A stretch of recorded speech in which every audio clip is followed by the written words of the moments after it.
Well, hello, Tube. Today we have my 5 least favorite Michael Crichton novels.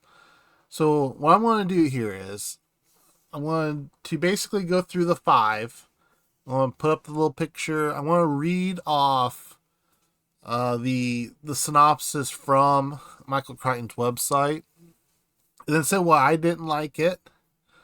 And then we're going to look at the Goodreads has them all like ranked out. It says da, da, da, da. Okay, I don't see where it says it on here, but when I was looking on my phone, it was saying that it was like voted by Goodreads people, maybe members or whatever. And we're going to see whether or not I agree or disagree with basically the bottom of the list.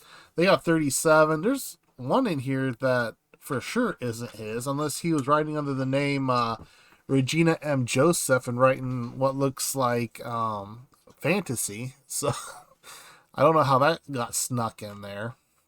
But yeah, I thought we would look at, we'll look at the bottom few anyway, just to see if I agree or disagree. So coming up first, this is the first time I've tried doing it like this, so we are going to see if this works. Boom. Coming at number 5, might be a little bit of a shocker. It's The Lost World. Now, do I think it's his 5 worst novel? Not necessarily. Oh, wait. I'm doing this back. Forget I said that. 'Cause I don't want to restart. So the synopsis of The Lost World is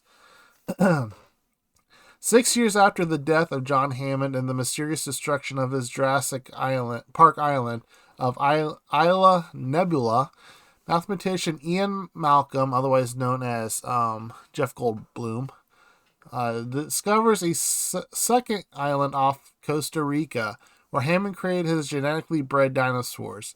He travels there with a scientific research team including paleontologist Richard Levine, Sarah Harding, and 2 stowaway kids, Kelly and Arby, both 11 years old. Once on the island, they find themselves on the run for their lives from some of the killer dinosaurs with whom Ian has already crossed paths, along with some new killers. The group not only has to contend with dinosaurs, but the murderous rival scientist Louis Dodgson and his cronies, who are out to steal the dinosaur eggs for themselves as well. So that's a little synopsis coming from the Michael Crichton website. Now, why do I think it's on this list? It's just because it was a money grab, straight up. I would rather read Lost World again over a bunch of other ones. However, I just don't appreciate being the target of dirty, dirty money grabs. The original movie made $500 million, literally. That's a number. Look it up. And I guess like Steven Spielberg was really chomping at the bit to create another Jurassic Park. So Michael Crichton pretty much pooped this thing out. And is it bad? Not necessarily, but it just, like I said, just feel like I'm getting taken advantage of. That's all. Sort of like the new Jurassic Park movies that have nothing to do with basically what Michael did, at least in my opinion. I just refuse to watch them or take part in them because, I like the original. So, number 5 on the list, The Lost World. Number 4 on the list, Pirate Latitudes. The synopsis is the Caribbean 1665, I cannot read. A remote colony of the English crown, the island of Jamaica, holds out against the vast supremacy of the Spanish Empire. Port Royal, its capital, is a cutthroat town of taverns, grog shops, and bawdy houses. In the steamy climate, there's a living to be made, a living that can end swiftly by disease or by dagger. For Captain Charles Hunter, gold in Spanish hands is gold for the taking, and the law of the land rests with those ruthless enough to make it.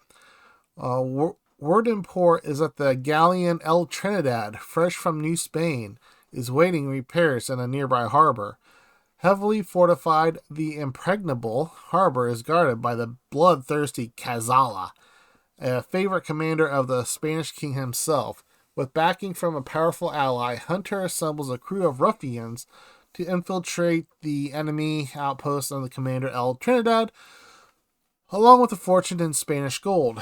The raid is perilous as the bloodiest tales of island legend, and Hunter will lose more than one man before he sets foot on foreign shores, where dense jungle and firepower. I'm bored just reading this, to be honest. Spanish infantry stands between him and the treasure. Pirate Latitudes Michael Crichton at his best. A rollicking adventure, tail pulsing with relentless action, blah, blah, blah, blah, blah, blah, blah. No, it's not. It's not any of that. It's just a dumb, cliche-ridden pirate book that has absolutely no payoff.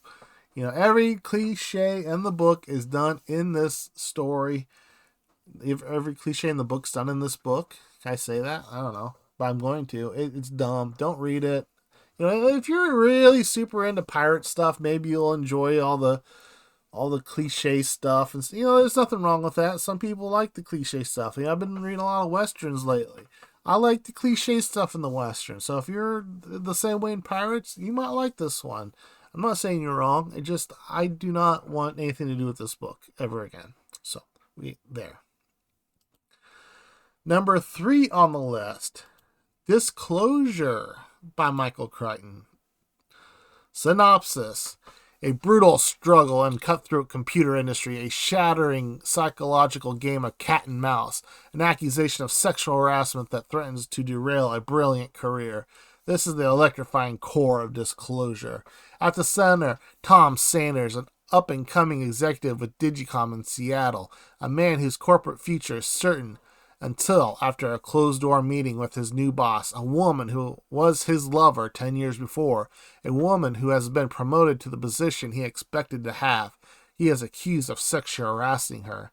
Now he finds himself trapped between what he knows to be true and what he knows others will assume to be the truth. And as he uncovers an electronic trail into the company's secrets, he begins to grasp just how cynical and manipulative an abuse of truth has actually occurred. It is what it sounds like. It's basically just a book about reverse sexual harassment, and it's not that interesting. If you're going into this, it's not a techno thriller that he's really known for. The techno thriller part is pretty much just some like file stuff, and he talks about AI a little bit, but as far as the techno thriller aspect, the only thing techno thrillering about it is that it's, you know, basically set in the computer industry like it says, but that is about it, and you can skip it. If you haven't read it, you are welcome. You know now you don't have to read it. Number 2 on the list, and the only one I DNF'd. So that must tell you something about how much number 1 I really didn't like. That's Michael Crichton's Next. Welcome to our genetic world, fast, furious, and out of control. This is not the world of the future. It is the world right now. Is a loved one missing some body parts? Are blondes becoming extinct? Not in his books or not. Is everyone at your dinner table of the same species? Human and chimpanzees differ in only 400 genes. Is that why a chimp fetus resembles a human being? And should that worry us? There's a new genetic cure for drug addiction. Is it worse than the disease? We live in a time of momentous scientific leaps. A time when it's possible to sell our eggs and sperm online for thousands of dollars and to test our spouses for genetic maladies. We live in a time when 1/5 of all of our genes are owned by someone else, and an unsuspecting person and his family can be pursued cross-country because they happen to have certain valuable genes within their chromosomes. The future is closer than you think. So my problem with this one is I kind of actually really enjoyed it for the most part up until the part I DNF'd.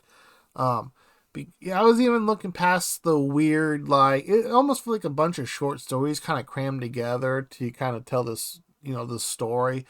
And I looked past the chimpanzee baby or human toddler kid, whatever. I looked past the half person, half parrot thing, but twice there was essay stuff on minors. One, this creepo went to like a high school soccer game or some sport, maybe volleyball. I don't remember, some high school event to try to pick up young girls, and then you can imagine where it goes from there. And Michael Crichton liked to go into details about it, and I did not want to read that. But I looked past that one until he came up to a point where it was a baby that the had bad things happen to it. And that's when I put it down. I'm like, I don't want to read this. I don't want to. It's just not something I want to read. Maybe that's something you want to read. I don't know why, but if you do, I guess this is the book for you. If not, you can very easily skip this one.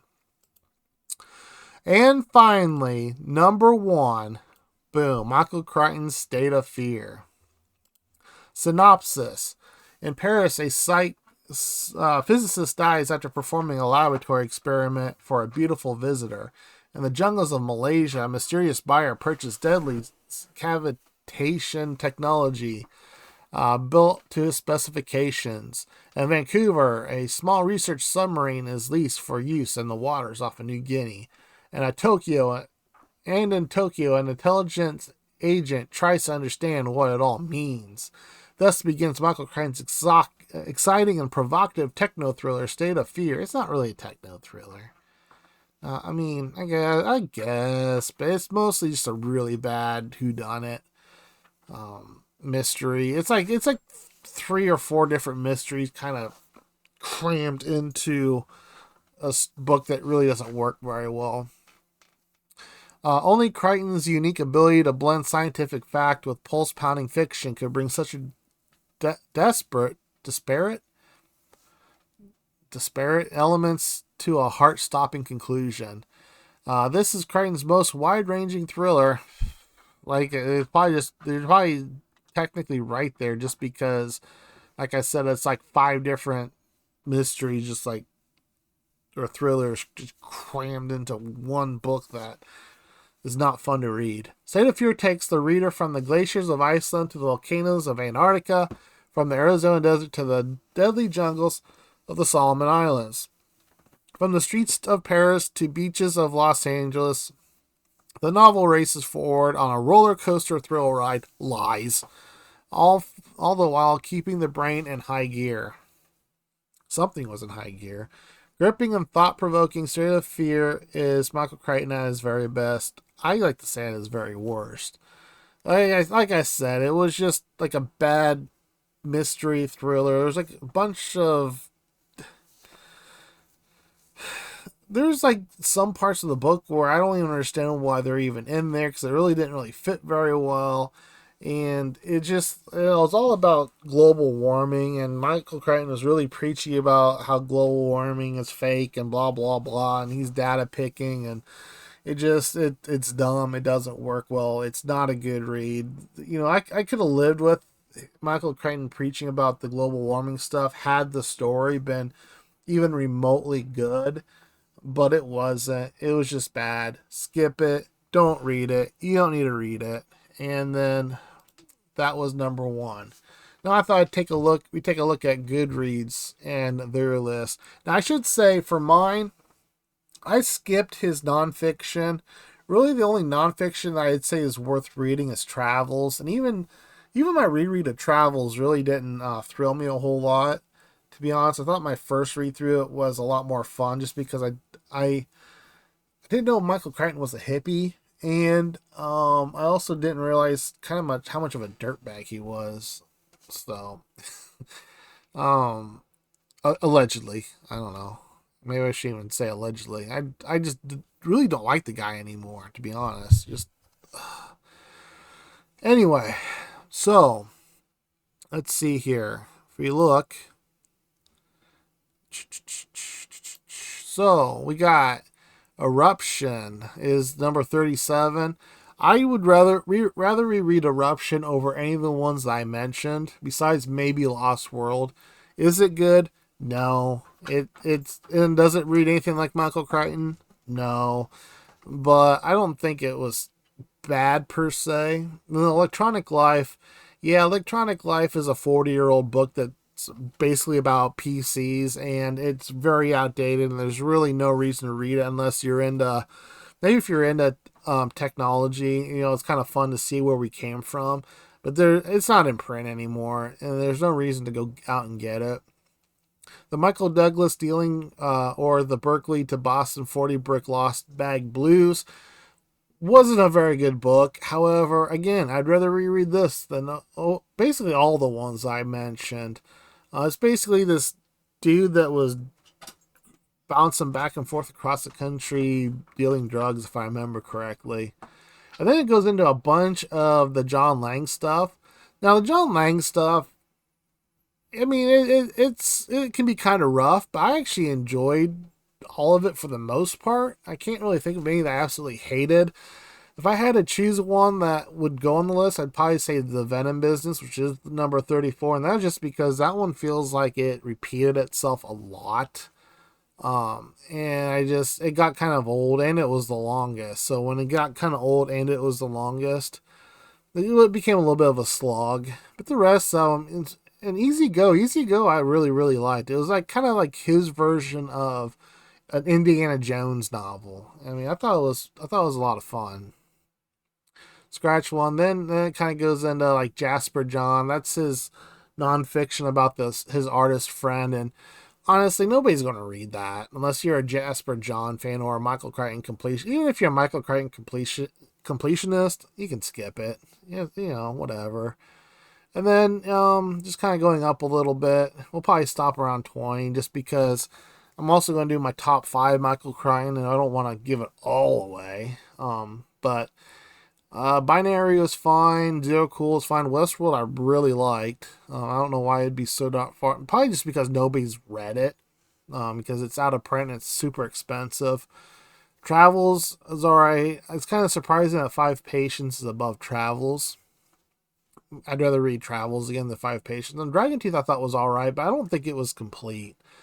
That was the one that was released before Eruption, well after his death. And it definitely felt like an incomplete book, especially since it's like half the length of anything Michael Crichton has really done.